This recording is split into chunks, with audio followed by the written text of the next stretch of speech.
ขออนุญาตกราบทักทายสำบายดีพ่อแม่พี่น้อง FC ปัจจุบันทุกคนยินดีต้อนรับเข้าสู่2แอดมินน้องฝากอีกเทื่อหนึ่งยินดีต้อนรับเข้าสู่ในส่วนเรื่องของเพื่อนบ้านก็คืองานของเฮานั่นเอง ประเด็นเรื่องชายแดนไทยเขมรตอนนี้กันละอุแล้วเนาะพี่น้องเนาะและข่าวที่เฮาได้เห็นออกมาก็คือข่าวเด่นๆเลยคือทางฝั่งเขมรนี่ชิงลงมือก่อนเนาะฝั่งไทยนี้มีแค่การประกาศเตือนหรือว่าประกาศที่จะใส่มาตรการ1 2 3 4ถ้าหากว่ามีการปะทะเกิดขึ้นอันนี้เป็นเงื่อนไขหรือว่าขอแจ้งการที่ทางฝั่งไทยเขาจะแจ้งออกมาแต่ว่าทางฝั่งเขมรนี่ชิงลงมือก่อนเลยเนาะอย่างเช่นการตัดอินเทอร์เน็ตทางฝั่งไทยขู่ว่าถ้าว่ามีการปะทะเขาจะตัดเน็ตตัดไฟฝั่งเขมรตัดไปเลยจ้า2 เส้นและที่สำคัญเนาะเรื่องราวของแรงงานที่แอดมินอยากเว้าในมื้อนี้ก็คือ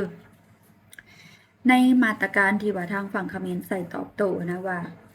จะเหี่ยคืนแรงงานจากทางประเทศไทยกลับคืนสู่เขมรและบัดนี้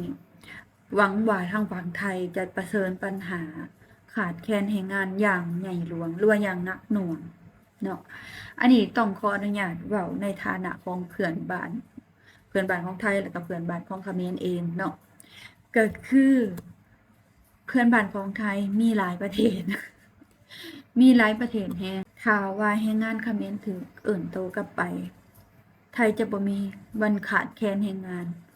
ยังมีประเทศลาวประเทศพม่าเวียดนามและที่สำคัญคิดบ่ว่าคนเขมรสิยอมกลับเนาะคนเขมรนี่ดึงขาก็บ่อยากกลับมาอยู่เมืองไทยแล้วนี่มีกินมีใช้หาเงินได้ช่วยเหลือครอบครัวเนาะเบิ่งครอบเบิ่งครัวเลี้ยงพ่อเลี้ยงแม่ได้เงินกลับไปปลูกบ้านอยู่ทางบ้านได้เงินซื้อรถซื้อรางสร้างเรือนสร้างศาลประกอบอาชีพเปิดร้านขายเครื่องบางคนถึงขั้นมาเป็นผู้ประกอบการอยู่ทางฝั่งไทยมาขายน้ำขายเสื้อผ้าเป็นเจ้าของแผงอยู่ในตลาดนัดอยู่ในห้างก็มีเนาะในเดือนก่อนแอดมินเองก็ได้ไปกทมเนาะไปธุระก็เลยได้มีโอกาสไปเดินห้างสยามพารากอนในห้างแอดมินไปซื้อน้ำพี่น้องน้ำแข็งกับน้ำโค้กอยู่ในห้างอุ้ยแพงเลยพี่น้องราคา50 บาท อยู่นอกกระป๋องละ10 20 บาทนึงเนาะแต่เข้าใจว่ามันอยู่ในห้างแอดมินไปแอดมินก็เว้าไทยบ่แข็งแล้วเนาะแอดมินก็ว่าขอโค้ก1 กระป๋องกับน้ำแข็ง1 แก้วแอดมินว่าจังซี่เจอผู้ที่พนักงานขายตอบกลับมาแฮงจังกว่าแอดมินอีกเป็นคนเขมรพี่น้องเว้าบ่เสียงแอดมินก็บ่สามารถสิจำแรงเสียงเขาเจ้าได้เนาะแอกเซนต์เขาแอดมินก็จำแรงบ่เป็นนะแต่ว่าเขาเว้ามาแฮงจังกว่าแอดมินอึ้งเลยฮึว่ามันเป็นข้อที่เจ้าของสงสัยแล้วก็ช็อกนะทุกคนว่าอยู่ในห้างใหญ่ขนาดนี้สยามพารากอนมีแรงงานคนเขมรมาเฮ็ดเวียกบ่แต่แอดมินก็คิดว่าเขาก็น่าจะแบบเฮ็ด MOU มาถูกต้องนะเขาน่าจะมาเฮ็ดงานแบบถูกต้องเขาจังแบบเขามาเฮ็ดในห้างอิหยังสิได้ก็พยายามแบบมองโลกในแง่ดีนะเนาะนั่นแหละพี่น้องบาดนี้แอดมินก็ก่อนจะกลับก็ไปเดินอยู่แถวตลาดประตูน้ำตลาดโบเบ้เนาะเพราะว่ามันชื่อเสียงสื่อมันโด่งดังในเรื่องของเสื้อผ้าหน้าแพรแอดมินก็ไปย่างเบิงเนาะอยู่คลองแสนแสบนะพี่น้องก็เห็นบาดนี้ขึ้นไปตลาดโบเบ้ชั้น1ชั้น2ชั้น3 4ชั้น5ชั้น6มีคนเขมรขายเครื่องอยู่เป็นจำนวนหลาย คนลาวก็มีแต่ที่สำคัญอาจจะมีพม่านำแอดก็บ่ฮู้เนาะแต่ว่าคนลาวนี่มีแน่นอนก็ได้ทักทายสบายดีถามกันเนาะมีคนลาวอีหลีเฮ็ดเวียกอยู่หั่นและบัดนี้คนเขมรนี่ก็มีแต่ว่าเว้าจาบ่ค่อยน่ารักปานใดเนาะเขาแบบเว้าแบบเขาเป็นผู้แบบโปรเฟสชันนอลแล้วหั้นนะแบบขายเก่งแล้วอิหยังแล้วก็บ่ค่อยแบบอยากอ่อนช้อนลูกค้าปานใดหั้นนะแอดมินเว้าภาษาไทยบ่เป็นเนาะเว้าเป็นแต่ภาษาลาวเนี่ยลักษณะแบบว่าบ่อ่อนช้อนลูกค้าปานใดอะนะแอดมินก็เข้าใจดอกว่าเขาอาจจะเฮ็ดงานโดนแล้วนะก็เลยแบบมีความมั่นใจเป็นพิเศษแต่ว่าในหั้นน่ะสามารถเว้าได้บ่ว่าบ่มีคนที่แบบว่ามี MOU เฮ็ดเวียก ตามถูกต้องตามกฎหมาย100%อยู่ในหันแม่นบ่แอดมินสงสัยถือว่าอาจจะมีบางคนนะบ่มีเอกสารที่ถูกต้องแต่ก็มาเฮ็ดเวียกอยู่หันได้นะแอดมินคิดว่าซื่อๆนี่แหละมันเป็นข้อพิสูจน์ว่าคนเขมรที่ได้มาเฮ็ดเวียกอยู่ประเทศไทยน่ะเขามีรายได้ดีเขามีอาชีพมีเงินมีทองเขาบ่กลับไปดอกสิเรียกจั่งใดเขาบ่กลับไปดอกนอกจากว่าสิบังคับ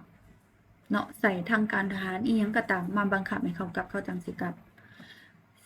มีแต่แบบประกาศออกมาว่าให้เขมรกลับคืนนี่คือสิยากแอกว่าคนเขมรนี่บ่กลับแน่นอนถ้าคนเขมรกลับไปปุ๊บคนลาวเสียบมาเลยเนาะสบายมากบ่ขาดแรงงานบ่ขาดแห่งดีบอกภาษาเดียวกันง่ายสื่อสารง่ายแล้วก็คนลาวบ่ค่อยสิเป็นคนหัวหุนแฮงคนลาวเป็นคนอัธยาศัยดี เป็นคนน่ารักเป็นคนมองโลกในแง่ดี เป็นคนใจดี คือกันกับคนไทยนั่นแหละ คนไทยก็ใจดี คนลาวก็ใจดีเว้าภาษากันรู้เรื่องณช่วงเวลานี้เนาะฉะนั้นแล้วบ่ต้องคิดย้านว่าสิขาดแคลนแรงงานเด้อทุกคน คนลาวพร้อมที่จะเข้ามาเป็นตัวแทนเนาะถ้าหากว่าเขมรถูกเอิ้นกลับคืนประเทศ นี่แหละ ที่แอดมินอยากเว้าในคลิปนี้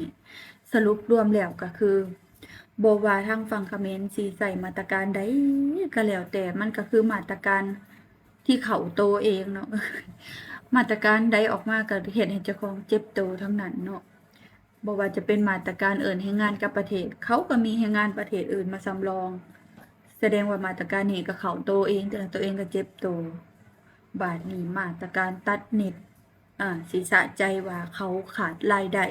แต่ว่าเจ้าของอาจจะบ่ได้ใช้หรือว่าคุณภาพของอินเทอร์เน็ตอาจจะดรอปลงอิหยังก็ตามบ่ขอแต่สะใจเขา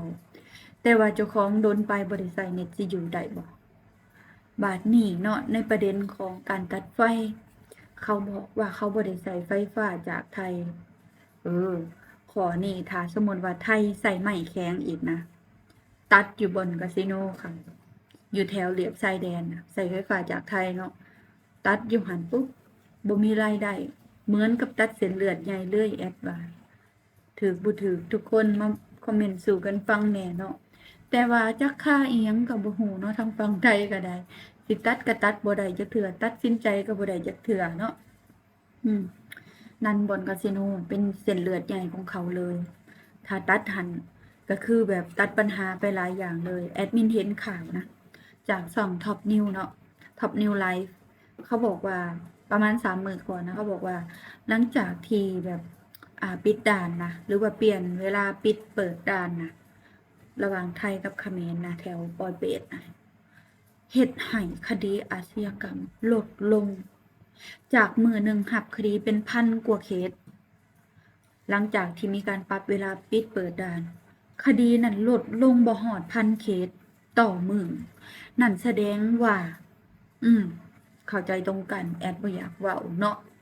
ทุกคนเข้าใจตรงกันฉะนั้นแล้วถ้าว่าตัดเน็ตตัดไฟนี่สบายเป็นสิ่งที่ทุกคนรอคอยเป็นสิ่งที่หลายๆคนรอคอยอยากให้เฮ็ดและก็มาตรการที่ทางฝั่งเขมรประกาศออกมา6 อย่างหั่นคนไทยบอกว่าเป็นอิหยังที่ดีอยากได้ยินแต่โดนแล้ว เป็นอีหยังที่ดีแล้วก็ประกาศที่ว่าเรียกคืนผู้ป่วยกลับประเทศน่ะบ่ฮู้ว่าเป็นข้อเท็จจริงหรือบ่เนาะแล้วบ่ให้ส่งผู้ป่วยเข้ามารักษาอยู่ในไทยเพื่อบ่ให้ไทยได้รายได้นะอันนี้คือสิวิเคราะห์ผิดแล้วเนาะสมองปิ่นกลับแล้วเนาะทุกคนบ่ฮู้ว่าเกิดอีหยังขึ้นเนาะ